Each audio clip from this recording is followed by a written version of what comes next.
One two three. स्वागत है आप सभी का शंकर सर की क्लास में। देखो, बहुत सारे बच्चे जो कक्षा 12वीं में हैं, वो चाहे आर्ट्स के हो, कॉमर्स के हो, साइंस के हो या मैथ्स के हो, सबके दिमाग में यही बात होगी कि कैसे कक्षा 12वीं में हम 100 में 100 नंबर लाएं, मतलब टॉप 10 के पहले लिस्ट में हो। इसके लिए सभी बच्चे अपने हिसाब से प्लानिंग करते हैं। साइंस वाले साइंस के हिसाब से, मैथ्स वाले मैथ्स के हिसाब से, आर्ट्स वाले अपने हिसाब से, कॉमर्स वाले अपने हिसाब से। तो सबकी प्लानिंग चलते रहेगी। आपका हेल्प करूंगा मैं, अगर आप कॉमर्स लिए हैं तब। कॉमर्स में आपके लिए सबसे कठिन विषय हो जाता है अकाउंट, अगर आप ट्यूशन नहीं करते। इसलिए क्योंकि कई बार स्कूल में जो टीचर आपको समझा रहे हैं, हो सकता है आपको समझ में ना आए, या आपने पहले से पूरी क्लासेस अटेंड ना की हो और बीच में जाने से बच्चों को समझ में नहीं आता, क्योंकि हर एक चैप्टर ना एक दूसरे से जुड़े हुए होते हैं और आपने पहले के 2-3 चैप्टर नहीं पढ़े हैं तो आगे का भी चैप्टर आपको उतना खास समझ में नहीं आता। ऐसी स्थिति में जो बच्चे शुरू से तैयारी नहीं कर रहे हैं या फिर शुरू से तैयारी कर भी रहे हैं पर आपके पास एक प्रॉपर प्लानिंग नहीं है कि कैसे हम कक्षा 12वीं में 80 में 80 नंबर स्कोर कर सके, 20 नंबर का प्रोजेक्ट भी आपका गलती में ना जाए, उसमें भी कैसे 20 में 20 ला सके, इन सभी पर डिटेल से आज हम चर्चा करेंगे। तो आज की क्लास रहेगी कक्षा 12वीं के लिए जो अकाउंट में 100 में 100 लाना चाहते हैं। How to score 100 out of 100। देखो, अकाउंट को ना हम 3 भागों में डिवाइड कर सकते हैं। पहला पोर्शन होता है आपका प्रोजेक्ट वर्क का। देखो, प्रोजेक्ट वर्क में जो भी काम आपसे करवाए जाएंगे, फाइल बनवाने का काम हो, चाहे कुछ भी प्रैक्टिकल करवाने का काम हो, इन सभी में आप बहुत अच्छी राइटिंग का उपयोग करें। अगर आप फाइल बना रहे हैं तो बहुत अच्छी राइटिंग का उपयोग करें, बहुत अच्छे पन्नों का उपयोग करें, बहुत अच्छे से सजाएं और अच्छे से फाइल मेंटेन करके दें। ठीक है। साथ ही साथ अपने टीचर के साथ व्यवहार बहुत अच्छा रखें। आपने इससे पहले बहुत ही उद्दंडता अगर की होगी, किसी भी प्रकार का अभद्र व्यवहार किया होगा, इस समय आपको कोशिश करना है कि आपका व्यवहार बहुत सरल, सुमध और बड़ा मीठा होना चाहिए। आपका टीचर आपको पसंद करना चाहिए, क्योंकि कई बार टीचर बहुत सारे स्कूल में ऐसे होते हैं जो बच्चों का चेहरा देखकर नंबर दे देते हैं। भाई, ये लड़का अच्छा है, इसको ज्यादा नंबर देते हैं, ये नहीं है, इसको कम नंबर देते हैं। ऐसे थोड़ी सी भेदभाव अगर 2 नंबर की भी हो जाती है तो आने वाले एग्जाम में आपके जो रिटर्न एग्जाम होंगे, इसका नंबर जब जोड़ करके मिलेगा और अगर ये कम रहा तो आपके परसेंटेज बहुत इफेक्टेड होते हैं, वो चाहे 2 नंबर कम ही क्यों ना हो। इसलिए पूरी कोशिश रहेगी 20 में 20 लाने का। इसके लिए सिंपल सा टिप क्या है, अपने प्रोफाइल को आप खुद मेंटेन करो और अगर आपकी राइटिंग बहुत खराब है, आप थोड़ी राइटिंग सुधारने की प्रैक्टिस कर सकते हो, और अगर नहीं है तो घर में जिसकी राइटिंग अच्छी होगी ना, उससे लिखवा लेना। आपका फाइल बहुत ही अच्छा होना चाहिए। दूसरी बात, हम अपने अकाउंट के जितने भी चैप्टर हैं उनको 2 भागों में डिवाइड कर देते हैं। पार्ट 1 जिसमें आपको प्रैक्टिकल और थ्योरी दोनों मिलेंगे, जिसमें आपको यूनिट 1 यूनिट 2 कवर करना होता है। इसके बाद आपका पार्ट बी। पार्ट बी में आपको केवल थ्योरी पढ़ना है, नहीं इसमें कोई प्रैक्टिकल नहीं है, केवल और केवल थ्योरी पढ़ के आप 20 नंबर ला सकते हैं। पार्ट ए में आपको 60 नंबर चाहिए, पार्ट बी में केवल 20 नंबर चाहिए। अब ये जादू कैसे हुआ? अकाउंट में तो हर जगह प्रैक्टिकल रहता है, पर पार्ट बी में कैसे प्रैक्टिकल नहीं है, केवल थ्योरी है, इसको हम समझेंगे। देखो, पार्ट बी में जब आप आते हैं ना तो आपको 2 में से किसी का चयन करना होता है, एक तो प्रैक्टिकल का, एक तो थ्योरी का। तो मेरे हिसाब से सबसे बढ़िया रहेगा थ्योरी उन सभी बच्चों के लिए जो साल भर अकाउंट की तैयारी नहीं करते या ट्यूशन नहीं करते, या ट्यूशन वगैरह करने के बाद भी अच्छे से अकाउंट को समझने के बाद भी उनसे बहुत ज़्यादा गलती होती है, उनसे परफेक्ट अकाउंट नहीं बनता, या तो कैलकुलेशन में गलती होती है, तो कॉलम बनाने में तो कहीं ना कहीं मिस्टेक होती है और प्रैक्टिकल में आपके नंबर कट जाते हैं। ऐसी स्थिति में पार्ट बी में आप थ्योरी का चयन कर सकते हैं। इसके लिए ना आपको कंप्यूटर की थ्योरी पढ़नी पड़ेगी, जिसका सारे क्वेश्चन आपके नए बुक में दिया होगा, और क्वेश्चन पेपर आप देख सकते हैं पिछले 2 सालों का, जिसमें सेक्शन वाइज डिवाइड करके क्वेश्चन दिया जाता है लास्ट का आपका बी और सी को, कि या तो बी बनाइए या तो सी बनाइए बोल करके। ठीक है, ए बी सी करके 3 कैटेगरी में डिवाइड है।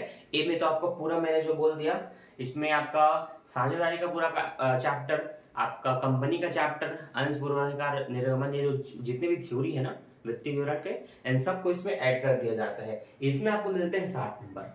बाकी का कंप्यूटर की थ्योरी, रोकड़ प्रवाह, ये जो कुछ चैप्टर है रोकड़ प्रवाह वाले, ये आपके पार्ट ए में आ जाते हैं, जिसमें प्रैक्टिकल है। अब मैं बोल पार्ट ए मतलब उस वाले नहीं, इसका जो मैंने 2 डिवाइड किया, प्रैक्टिकल में आ जाते हैं और एक थ्योरी वाला होता है जो कि कंप्यूटर का होता है। आप एक बार क्वेश्चन पेपर देखेंगे, आपको पूरा का पूरा आइडिया हो जाएगा। और मैं भी कोशिश करूंगा कि अपने आने वाले वीडियो में क्वेश्चन पेपर आपको जरूर दिखाऊं। फिलहाल अभी मेरे पास नहीं है, हो सकता है मेरे चैनल में मैंने अपलोड किया होगा, आप एक बार कक्षा 12वीं की प्लेलिस्ट में जाकर के ढूंढ लेना। ठीक है, तो एक चीज पता चला कि पार्ट ए में तो आपको प्रैक्टिकल प्लस थ्योरी दोनों पढ़ना है, पर पार्ट बी में आप चयन कर सकते हैं और थ्योरी पढ़ के पूरा 20 नंबर इसमें स्कोर कर सकते हैं। 20 नंबर आप प्रैक्टिकल में स्कोर कर सकते हैं, 40 नंबर हो गया, बचा 60 नंबर 100 में। यहां पर आपको पूरा 60 में 60 कैसे लाना है ये सोचो, क्योंकि सबसे बड़ा काम पार्ट ए का है। यहां पर अगर आपने 60 नंबर नहीं लाया तब आपका परसेंटेज बहुत इफेक्ट होगा। यहां पर भी मैंने बोला था हो सकता है, पर मैंने बता दिया कि कैसे आप इसमें नंबर अपना स्कोर कर सकते हैं। अब आते हैं इसमें 1 से लेकर के लगभग 5-6 तक जो चैप्टर हैं वो पूरे के पूरे साझेदारी के हैं। अगले 2-3 चैप्टर जो होंगे वो कंपनी के होंगे, जिसमें पूर्वाधिकारंश मतलब शेयर इक्विटी, इन सभी को आपको पढ़ना है। मैं आपको इतना बता दूं कि सबसे सरल चैप्टर होता है आपका इक्विटी वाला। ठीक है, चाहे आप समतंश पढ़े, चाहे पूर्वाधिकारंश पढ़े, चाहे आप डिबेंचर को पढ़े, ये सब बहुत ही सरल है। बस आपको शुरू से किसी भी एक चैप्टर को ध्यान से समझना होगा, चाहे आप समतंश वाले को समझे, चाहे पूर्वाधिकार को, चाहे ऋण पत्र को। एक ही चैप्टर को अगर आपने पूरा समझ लिया तो सब सेम है, नाम बदल जाता है, एंट्री बस वही है, जनरल एंट्री और अमाउंट को लिखना होता है। उसके मुकाबले जब आप साझेदारी को पढ़ते हैं ना, उसमें बहुत कंजट काम है, बहुत सारे चैप्टर हैं और बहुत सारे अलग अलग प्रैक्टिकल हैं, सबके नियम में हल्का सा बदलाव है। एक अलग बदलाव के कारण आपका पूंजी खाते गलत हो सकते हैं।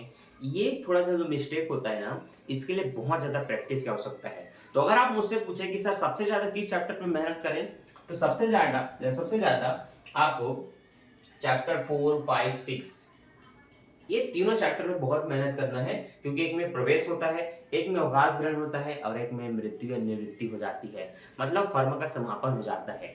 ये तीनों ही आपके लिए बहुत इंपॉर्टेंट है। और लास्ट वाले से तो लगभग 8 नंबर का क्वेश्चन हर साल एग्जाम में आता है, कभी कभी चैप्टर 1 से भी दे देता है, क्योंकि हर साल एक ही चीज को फॉलो नहीं किया जाएगा। अथवा तुम्हें ऑप्शन होते हैं ना, तो एक 6 अध्याय का, एक 1 अध्याय का, एक 4 अध्याय का, एक 5 अध्याय का, इस तरह से क्वेश्चन दिए जाते हैं। ठीक है, मैंने अगर आपको बोला है कि आप कैसे आप 100 में 100 ला सकते हैं, तो मैं पूरी आपको टेक्निक बताऊंगा कि कैसे तैयारी करनी है। सबसे पहले तो अगर आप ट्यूशन करते होंगे बहुत अच्छी बात है, नहीं करते होंगे तब भी बहुत अच्छी बात है। आपके लिए लाइव क्लास की सुविधा हमारे यहाँ उपलब्ध है। ठीक है, आप हमको ज्वाइन करेंगे, हम आपको रेगुलर लाइव क्लास देंगे, जिसमें हम आपको चैप्टर 1 के पूरे प्रैक्टिकल सिखाएंगे, 2 के सिखाएंगे, 3 के, 4 के, 5 के, मतलब जितने प्रैक्टिकल है आपके लिए इंपॉर्टेंट वो सारे प्रैक्टिकल सिखाएंगे, बनाना बताएंगे। लेकिन आपको उस होमवर्क बहुत करना पड़ेगा, अब मतलब अपनी मेहनत करनी पड़ेगी। अगर मैंने आपको बता दिया कि लाभ हानि खाता ऐसे बनता है, पूंजी खाता ऐसे बनता है, मैंने आपको 4 क्वेश्चन दिए, तो वो चारों आपको बनाने पड़ेंगे, वो भी बिना किसी गाइड वाइड या बिना किसी से पूछे, खुद की सहायता से। अगर आपको खुद से नहीं बन पा रहा है, इसका मतलब हमने ठीक से नहीं समझाया, या हमारे समझाने के बाद भी अगर आपसे कुछ गड़बड़ी है, आप उसको रिवाइंड करके फिर से देख सकते हैं। क्योंकि कई बार जो मैं लाइव क्लास लूंगा वो लाइव वाले सेक्शन में अपलोड रहेगा, और अगर कई बार वो नहीं रहा तो फिर आपको क्या करना पड़ेगा, जब हम नेक्स्ट क्लास लेंगे तो उसके लास्ट में आपको पूछ लेना है कि सर हमें ये वाला समझ में नहीं आया था। ठीक है, दूसरा ऑप्शन ये होता है कि अगर आप लाइव नहीं अटेंड कर पाते, क्योंकि हमारे परफेक्ट टाइमिंग होगा, हम इस टाइम पर लाइव करेंगे, हो सकता है उस टाइम पे बाकी बच्चों को ना बने, तो आपके लिए ना रिकॉर्डेड क्लास की भी सुविधा है। अगर आप चाहते हैं कि सर हम रेगुलर एक टाइम पे नहीं पढ़ सकते, हमको अलग अलग टाइम पे हमको समय मिलता है, तो हम आपके लिए रिकॉर्डेड क्लास भी तैयार कर देंगे, जिसके लिए एक पेड अमाउंट होता है जो आपको पे करना पड़ेगा, उसके बाद आपको रिकॉर्डेड क्लास मिल जाएगी। आप प्रैक्टिकल की तैयारी बहुत अच्छे से कर सकते हैं। साथ ही साथ हमारे चैनल के अंदर जाइए, कक्षा 12वीं की प्लेलिस्ट में आपको बहुत सारे ऐसे क्वेश्चन के आंसर मिलेंगे जो कि आपके लिए इंपॉर्टेंट है और जो आपको आना चाहिए, जिसमें आपको लाभ हानि खाता, पूंजी खाता, पुनर्मूल्यांकन खाता, मैंने बहुत कुछ समझाया है। यहाँ तक कि शेयर इक्विटी जो आपका पूर्वाधिकार अनुसंतम है, इस पर भी मैंने डिटेल से वीडियो बनाया है, ताकि बच्चों को इसकी बेसिक थ्योरी समझ में आए, इसके प्रैक्टिकल बनाना आ जाए। ठीक है, तो इस हिसाब से आप प्रैक्टिकल भी सीख सकते हैं, चाहे ट्यूशन कर रहे हो चाहे ना कर रहे हो। ठीक है, आप हमसे भी रेगुलर क्लास लेकर के आप अच्छे से तैयारी कर सकते हैं। पर प्लानिंग क्या होनी चाहिए इसको समझना। प्लानिंग ये होना चाहिए, अब हम अपनी प्लानिंग पे आते हैं कि कैसे हमें 100 में 100 स्कोर करना है। बाकी देखो प्रोजेक्ट वर्क का तो मैंने समझा दिया, आपके जो पूरे अब रिटर्न एग्जाम है उस पर हम बात करते हैं। देखो सबसे पहले आपको अपनी दिनचर्या को एकदम फिक्स करना होगा। आप ये मान करके चलो कि अगर आप सितंबर से तैयारी शुरू करते हैं, सितंबर, अक्टूबर, नवंबर, दिसंबर, जनवरी, फरवरी, फरवरी के बीच में कभी कभी एग्जाम स्टार्ट हो जाते हैं। इस फरवरी को हटा दें तो 5 महीने हैं आपके पास। 5 महीने हैं तो कम से कम आप ये सोचो कि इस 5 महीने को मुझे ऐसे प्रयोग करना है, ऐसे प्रयोग करना है कि मेरे 100 में 100 आसानी से आने चाहिए, उसमें नंबर नहीं कटना चाहिए। प्लानिंग पहली क्या होगी, आप देखो, कोई बच्चा हो सकता है 8 घंटे सोता होगा, कोई बच्चा 10 घंटे सोता होगा, कोई बच्चा 6 घंटे सोता होगा। देखो मिनिमम ना आप लगभग 5 महीने अभ्यास करो, 4 घंटे या 5 घंटे सो, उससे ज्यादा नहीं। 4 से 5 घंटे सोना भी बहुत होता है एक स्टूडेंट के लिए। अगर आपकी इच्छा 100 में 100 लाने की है तो मेरे हिसाब से आप उतना कर लोगे। बाकी अगर आप नहीं कर सकते, इसका मतलब आप कभी भी 100 का सोचते ही नहीं है, आप केवल पास होना सोचते हैं। तो आप अपने हिसाब से अपना चयन करेंगे। मेरी सबसे पहले प्लानिंग में मैं शामिल करता हूँ कि आपको कितने बजे सोना है और उठना कितना बजे है।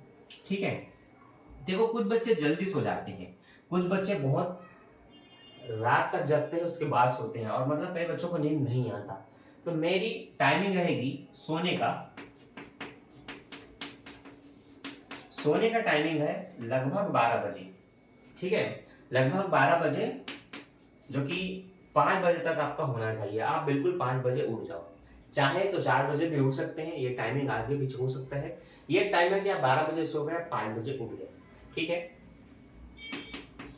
उठते साथ कई बार बच्चे पढ़ना शुरू करते हैं, ये आपको बिल्कुल नहीं करना है। उठते साथ पढ़ाई कभी नहीं करनी होती, ध्यान से समझना, ताकि आप 100% सफल हो सके। मैं वो टिप बता रहा हूँ।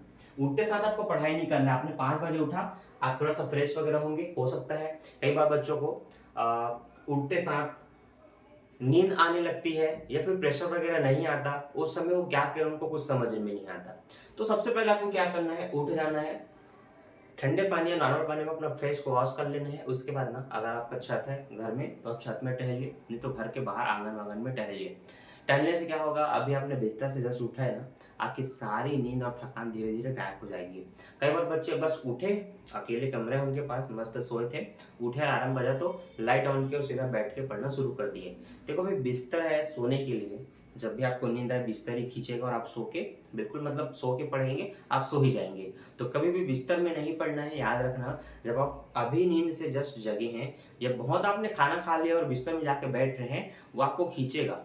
आप थोड़ा ऐसे थोड़ा ऐसे थोड़ा ऐसे करके पूरा लेट जाएंगे। फिर आपकी जो पूरी प्लानिंग रहेगी ना, 2 घंटे पढ़ना है, वो लगभग 10 से 20 मिनट में या 5 मिनट में समाप्त है। इसलिए याद रखना, आपने उठा, उठने के बाद आपको टहल पहल, वॉक वॉक, जंप वंप जो भी करना है, योगा व्यायाम श्याम, वो आप करेंगे। 1 घंटा आपका व्यायाम रहेगा। ठीक है, उसके बाद आपको पढ़ना है।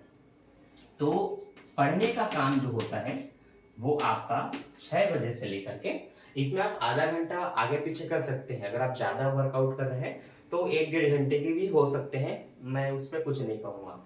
लेकिन अगला टाइमिंग जो है वो 6 से लेकर के, अच्छा देखो, कई बच्चे सुबह स्कूल जाते होंगे, ठीक है, कई बच्चे 12 बजे स्कूल जाते होंगे। ये जो टाइम टेबल बन रहा है, जो 12 बजे स्कूल जाते हैं उनके हिसाब से बन रहा है, तो ये बात को ध्यान रखना। तो मैं कहूंगा 6 बजे से लेकर के लगभग 8:30 तक आप पढ़ाई करो, 8 साढ़े 8 तक। इस पे 2 घंटा 2.5 घंटा आप अपने हिसाब से ले सकते हैं। इसके बाद क्या करना है, घर में अगर नाश्ता बन गया तो खा लेना है, नहीं तो तुरंत आपको बना लेना है। ठीक है, अगर आपको लगता है कि भूख भी लग रहा है, मैं उठा था मैंने कुछ खाया नहीं है, तो ठीक है, आप 8 बजे के बाद नाश्ता बना सकते हो, या 8:30 या 8:15 के बाद। लगभग 15-20 मिनट में आपको कुछ भी हल्का फुल्का नाश्ता बना के खा सकते हैं कहीं बाहर जाके। ठीक है, उसके बाद सेकेंड जो पढ़ने की टाइम होगी, आप फिर से जो पढ़ेंगे वो लगभग 9 से लेकर के 10 तक होना चाहिए, या फिर आप 10:30 तक भी इसको कर सकते हैं। इस टाइम पे आपको वो चीजें पढ़नी होती हैं जो स्कूल से संबंधित है। किससे संबंधित है, स्कूल से संबंधित है। हो सकता है कुछ टेस्ट होने वाला है, कुछ होमवर्क मिला है, कुछ कॉपी कंप्लीट करना है, किसी चैप्टर को नोट करना है, कुछ भी तो काम हो सकता है, उसको 1-1.5 घंटे के अंदर आपको खत्म करना है स्कूल जाने से जस्ट पहले। ठीक है, कई बार बच्चे स्कूल से आते हैं तो भूल जाते हैं, इसलिए इस टाइमिंग में 9 से 10 के बीच में स्कूल का होमवर्क करना है। इसको अच्छे से लिख के दीवार में चिपका लेना, अलार्म भी सेट कर लेना। ये अलार्म बजे 9 बजे, मतलब मुझे स्कूल का काम करना है। अगर स्कूल का काम नहीं मिला है तो आप अपना काम कर सकते हैं। ठीक है, अभी मैं बताऊंगा कैसे क्या। आगे बढ़ते हैं। चौथी प्लानिंग में ये हो गई कि आप 10-10:30 बजे बाद नहाए खाए सीधा स्कूल निकल गए, आपका 12 से 5 स्कूल में चला गया। उसके बाद की टाइमिंग बता रहा हूँ, जब आप स्कूल जाएंगे तो आपके पास पूरा दिन है पढ़ने के लिए। आप स्कूल से आए, 5 बजे स्कूल का छुट्टी, आप 5:30 बजे घर आए और आपने लगभग आधा 1 घंटे आराम किया, तो अगली पढ़ाई हो सकती है आपकी 6 बजे या 7 बजे से शुरू हो, या फिर बहुत सारे बच्चे ट्यूशन भी जाते होंगे, तो उस टाइम को आप उसमें और ऐड कर लेंगे कि मैं अब सीधा ट्यूशन से आने के बाद 7 बजे बाद फ्री होता हूँ कि 8 बजे के बाद फ्री होता हूँ, ठीक है? तो वो मैं नहीं जानता। लेकिन अगर बच्चा 5 बजे अपने स्कूल से निकला, सवा 5 साढ़े 5 तक घर पहुंचा, 1 डेढ़ घंटा उसको रेस्ट लेना चाहिए स्कूल से आने के बाद। तो मेरे हिसाब से अगली आपकी जो पढ़ाई है वे स्टार्ट होनी चाहिए शाम की पढ़ाई। शाम की पढ़ाई स्टार्ट होनी चाहिए 7 बजे से। 6:30 भी हो सकती है, 7 भी हो सकती है। बहुत सारे बच्चों को अब फालतू में समय बिताना अच्छा नहीं लगता है स्कूल से आने के बाद, बस थोड़ा मोड़ा फ्रेश होकर खा पी के थोड़ा सा रिलैक्स करते हैं, मतलब रिलैक्स करते करते भी बुक और कॉपी हाथ में ले लेते हैं, तो वो तो फिर तुरंत आधे घंटे बाद ही अपनी पढ़ाई शुरू कर देंगे। पर जिनको थोड़ा रेस्ट भी करना है तो 5:30 से 7 आप समझ रहे हैं काफी टाइम मिल गया आपको, 1.5 घंटे से ऊपर का, तो बिल्कुल आप बिल्कुल उसके बाद पढ़ाई शुरू कीजिए पूरे जोश और उमंग के साथ, ठीक है? हो सकता है कई बच्चे खेलते होंगे तो स्कूल से आने के बाद आप अपना खेलने चले जाइए, 7:30 8 बजे तक भी पढ़ने बैठ जाइए, लेकिन मिनिमम जो मैं भी टाइम बता रहा हूँ वो है 7 से लेकर के 9 तक का। इसके बाद आपको क्या करना है, अपना खाना वाना बनाने या फिर खाना खाने की तैयारी कर लेनी है, और अगर बन चुका है तो आप 9 बजे खाना खाइए, आप 10 बजे तक आराम कीजिए, और उसके बाद लास्ट जो पढ़ाई होती है रात की पढ़ाई, ठीक है, वो 10 से लेकर के पूरे 12 तक होनी चाहिए। तो जो 12 से मैंने शुरू किया था 12 पे खत्म कर दिया, ये होती है हमारी टाइमिंग, और 12 बजे के बाद आपको सो जाना है, ठीक है? इसमें बहुत सारे बच्चे घर का काम भी करते होंगे, इसमें लड़कियां भी शामिल होंगी, तो आप वो कहेंगे कि सर हमारे लिए तो हमारे पास एक्स्ट्रा टाइम ही नहीं मिला, तो इसमें से आपको समय अपना निकाल लेना है। जैसे स्कूल से घर आते ही मैंने जिनको आराम करने को बोला, आपको आराम करने को नहीं मिलेगा, आप अपना कपड़ा वपड़ा बदलेंगे, पानी वानी झाड़ू बर्तन का काम आप करेंगे, खाना बनाने का भी काम कर सकते हैं। तो जहां पर 1 डेढ़ घंटा कोई रेस्ट करता है, आप 2.5 3 घंटे में अपना काम खत्म कर लेंगे, तो मैं ये मान लेता हूँ कि 5 से लेकर के 8 बजे तक 3 घंटे में आपका काम हो गया। 8:30 बजे के बाद आप पढ़ना शुरू कीजिए और पूरा 11:30 तक पढ़िए या 12 बजे तक पढ़िए, आपको भी कम से कम 2.5 से 3 घंटे का टाइम मिल गया है। सुबह की बात करेंगे तो सुबह जैसे कि कोई बच्चा सुबह उठा 5 बजे का, अब उसको घर का काम करना होता है पानी भरने को छोड़ करके, क्योंकि अपने हिसाब से चालू होते होंगे आपके एरिया में नल, लेकिन घर का काम करना है तो जो भी झाड़ू बर्तन वगैरह होगा, जिनको बाहर जाना है आप घर का काम करके अपनी नींद को भगा सकते हैं, उसके बाद पढ़ाई पे बैठ सकते हैं। नाश्ता भी बनाने का काम होगा तो जब आप 2 घंटा पढ़ लेंगे ना, तो 8 बजे आप बनाएंगे, आधे घंटे में आप तुरंत कुछ ना कुछ बना सकते हैं, क्योंकि खाना नहीं बनाना है, नाश्ता जो तुरंत बन जाता है, पोहा तो 5-10 मिनट में बन जाता है। ये सब चीजें आप बना करके अपना काम भी कर लिए और अपना खा भी लिए, फिर आप 1 डेढ़ घंटा फिर उसमें पढ़े और बाकी के काम कर सकते हैं। खाना बनाना है तो फिर उसके बाद खाना भी बना लो, लास्ट में आप 1 घंटा जरूर निकालो स्कूल जाने से पहले। ये कुछ आपकी टाइमिंग होती है। अभी इस टाइम पे ना जितना पढ़ने का टाइम निकाला, इसमें अब आपको सब्जेक्ट्स को ऐड करना है कि इतने सारे जो हमारे को घंटे मिल रहे हैं पढ़ने के लिए, उसमें हम क्या क्या सब्जेक्ट पढ़ेंगे, अब ध्यान देना। घर में हो सकता है दिन भर किसी के घर में शोरगुल, बहुत मेहमान परिवार होंगे तो बहुत हल्ला गुल्ला होता होगा, याद करने की चीज़ों उनको उस समय नहीं हो पाती होगी, चिड़चिड़ापन होता होगा कि घर में बहुत कंजट है, कोई टीवी चला रहा है या लेडीज लोग बहुत बात कर रहे हैं। मैं अपनी सिचुएशन बताता हूँ कि इस स्थिति में जब दिन मान बहुत हल्ला होते थे हमारे एरिया में या घर में, तो मैं रात में पढ़ता था। हमारे घर तरफ सब 9 बजे तक खा पी के बिल्कुल शांत माहौल हो जाता है, 10 बजे हाईएस्ट। उस समय फिर रात के 9 के बाद से 10 11 12 तक पूरी शांति का माहौल है, ना किसी की गाड़ी चलती है, ना कोई कुत्ता भौंकेगा, ना कोई मोहल्ले में डीजे बजाएगा, सब शांत हो जाते हैं। ऐसी स्थिति में मैं रात में या तो याद करने का काम करता था या तो अकाउंट बनाता था, क्योंकि फ्री माइंड होती थी और अच्छे से मैं जो भी करता था उसमें मैं 100% स्कोर करता था। कहने का मतलब है, अगर मैंने आज टारगेट लिया है कि मैं इकोनॉमिक्स के 5 क्वेश्चन याद करूंगा जो कि 6 नंबर के बड़े क्वेश्चन थे, तो ये इस टाइम पे जब मैं पढ़ता था और मैं याद करता था तो मुझे हो भी जाता था। अकाउंट का कई क्वेश्चन मुझसे नहीं बनता था, मैं कहीं ना कहीं अटक जाता था कि कुछ गलती हुई है, वो गलती क्या है। तो जब मैं एक टाइम पे बनाने बैठता था ना, तो कैसे मुझे नहीं पता, मेरे क्वेश्चन बिल्कुल बन जाते थे, मुझे उसको सोल्यूशन मिल जाता था, क्योंकि माइंड में कोई प्रेशर या कोई चिड़चिड़ापन नहीं होता था, मैं पूरा रिलैक्स होता था। इसीलिए ध्यान रखना, पढ़ाई फ्री माइंड में होनी चाहिए। अगर आप किसी बात से डिस्टर्ब है तो पहले उस पर उसको हल कीजिए, किस कारण से आप डिस्टर्ब हैं। घर में किसी के कुछ बोलने के कारण या दोस्तों में कुछ खटपट हुआ उसके कारण, किसी ने आपको चमका दिया, जो भी रीजन है उसको पहले खत्म करना तब पढ़ाई करना, क्योंकि माइंड में जब कुछ प्रेशर है पहले से, कोई भी चीज़ आपको डिस्टर्ब कर रही है, तो आपकी पढ़ाई उस समय नहीं होगी, बस आप बुक खोलकर अपना 2.5 से 3 घंटा बर्बाद करेंगे। इन छोटी-छोटी बातों को ध्यान रखना, इस पर कोशिश करना, इस पर मेहनत करना। सब्जेक्ट क्या होना चाहिए जो मैं बता रहा था, ध्यान देना। अगर आपको लगता है कि भाई मैं सुबह-सुबह अच्छे से थ्योरी याद कर सकता हूँ, तो इकोनॉमिक्स, हिंदी, इंग्लिश, बिज़नेस ये आप सुबह के टाइम में डाल सकते हो, जो कि 2 घंटे आपको बिल्कुल मिल रहे हैं। ठीक है? आपको लगता है कि स्कूल से आने के बाद मैं याद करने का काम नहीं कर सकता, लेकिन बैठे-बैठे अकाउंट बना सकता हूँ, तो जो आप 6 बजे, 7 बजे से जो बैठेंगे, रात के 8-9 बजे तक आप उस समय तक अकाउंट बना लेंगे। रात में फिर से जो आपको टाइम मिलता है 2 से 3 घंटे का, उसमें 1 घंटे करके आप कोई 2 सब्जेक्ट पढ़ सकते हैं, हिंदी या इंग्लिश, और फिर 1 घंटे अकाउंट और बना सकते हैं आपके प्रैक्टिस के लिए। इस तरह से अपने टाइमिंग को बाँधिए और सबको रोज पढ़ना है या लगभग रोज 2-2 3-3 सब्जेक्ट पढ़ना है, ऐसा टाइम टेबल बनाइए। ऐसा नहीं कि आपने लगभग हर 2-2 3-3 घंटे का पूरे दिन भर में समय निकाला, लेकिन हर टाइम में सिर्फ अकाउंट, अकाउंट, अकाउंट, अकाउंट। भई आपको 5 सब्जेक्ट पढ़ने हैं 12वीं में, पाँचों में 100 लाना है, 80 में 80 लाना है। तो इसका ये मतलब थोड़ी हुआ कि सब में 80 लाना है, लेकिन आप एक विषय में पूरा दिन लगा दें, बाकी सबको एग्ज़ाम के 1 महीने पहले पढ़ेंगे, ऐसा नहीं होता। इसमें आपका परसेंट गिर जाता है। तो जिनकी थॉट ऐसी है, आप लोग अभी से सतर्क हो जाओ, क्योंकि मैं 12वीं पढ़ के निकल चुका हूँ।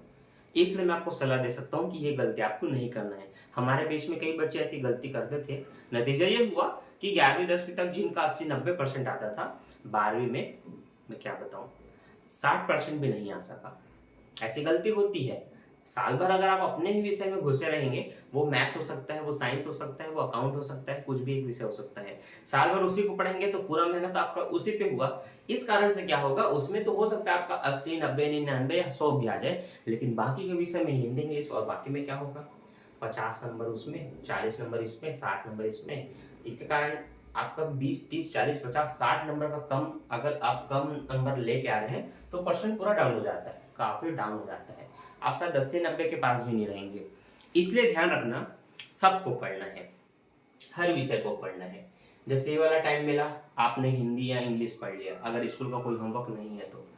शाम के टाइम में आपने अकाउंट बनाया, उसके बाद आप थोड़ा फ्री हुए, कुछ खाए पिए, खेले वेले, उसके बाद फिर 1 घंटा कुछ बिजनेस पढ़ लिए, 2 घंटा इकोनॉमिक्स पढ़ लिया, फिर आपने सुबह अपना क्या किया, अकाउंट पढ़ लिया, फिर आपकी हिंदी, फिर इंग्लिश, फिर इस तरह से आप अपने सारे विषय को पढ़ेंगे। तो इसमें टाइम टेबल आपको अपने दिनचर्या के हिसाब से बनाना है। ये एक उदाहरण था कि इस तरह से मेरा टाइम टेबल था। आपको अपने हिसाब से अपने टाइम टेबल का चयन करना है, और सोने में ज़्यादा समय नष्ट नहीं होना चाहिए, बस इस बात का ध्यान रखेंगे, फिर आपको समय खुद ब खुद मिल जाएगा, और हर समय का सदुपयोग करिए। ठीक है? तो मिलते हैं नेक्स्ट वीडियो में। Thanks for watching. कोई भी प्लानिंग से संबंधित डाउट होगा, या कोई भी विषय वाले अगर आप होंगे और उसमें आपको प्लानिंग करनी है, तो आप बिल्कुल मुझे कमेंट कर सकते हैं। कोई भी डाउट होगा तो उसके बारे में पूछताछ कर सकते हैं। बाकी इस तरह से आपको तैयारी करनी है ताकि आपका 100 में 100 जरूर आए। इस वीडियो को अपने सभी दोस्तों में शेयर करना, ताकि हर बच्चा इस प्लानिंग को समझ करके अच्छे से तैयारी करके एग्जाम में 100 में 100 ला सके। ठीक है? मुझे उम्मीद है आप इस वीडियो को लाइक जरूर करेंगे और दोस्तों में शेयर करेंगे। Bye bye.